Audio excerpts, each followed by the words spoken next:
دام هذا المقطع انتشر في الميديا وجب الرد. قمة الانحطاط الأخلاقي والسفاهة وقلة الأدب والتربية اجتمعت في هذا المقطع.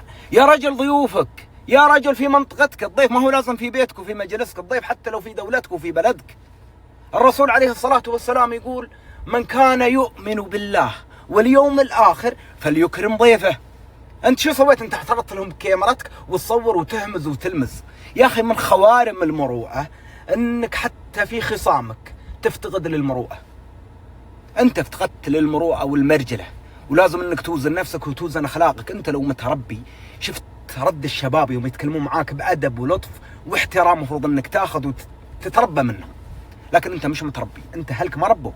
لو ربوك وعلموك الأسس الصحيحة للتربية والقيم اللي تتربى عليها كل مجتمع نظيف، كان أنت طلعت نظيف ومحترم. يا حبيبي، تذكرون الأزمة الخليجية الأولية؟ والله يا ربعنا هالقطر كانوا عندنا والدنيا مقفلة حدود ودنيا الله لا يعودها من أيام. كنت أتخبر الشباب اللي يونا من قطر، من ربعنا، قلت له يوم تروح أماكن عامة وتطلع حد يعترض، قال والله يا بخيت انهم يبتسمون ويكرمون ولا يحسسون ان في مشكله من الاساس. وربعنا كذلك اللي يروحون قطر ومتزوجين في قطر وكانوا يزورون قطر وقت الازمه قالوا نفس الكلام. ليش؟ لانهم تربوا على قيم واخلاق انت ما تربيت عليها.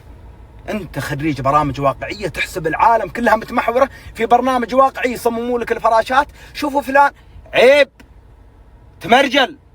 الرجل لو هو رجل يوزن نفسه من قبل لا ينحط له ميزان، وانت يبالك ميزان في الاخلاق وميزان في المروءة وميزان في المرجلة وميزان في إكرام الضيف. أنت تفتقدهن كلهن وأنت قليل أدب، والله آسف على هالكلام. وطبعا ركزوا في كلامي، هذا كلامي يخص مثل هذا ومن على شاكلته. ولا الشعب السعودي شعب عظيم كريم مضياف، وهذه العينات ما تمثلها. أنا ردي على هذا السفيه.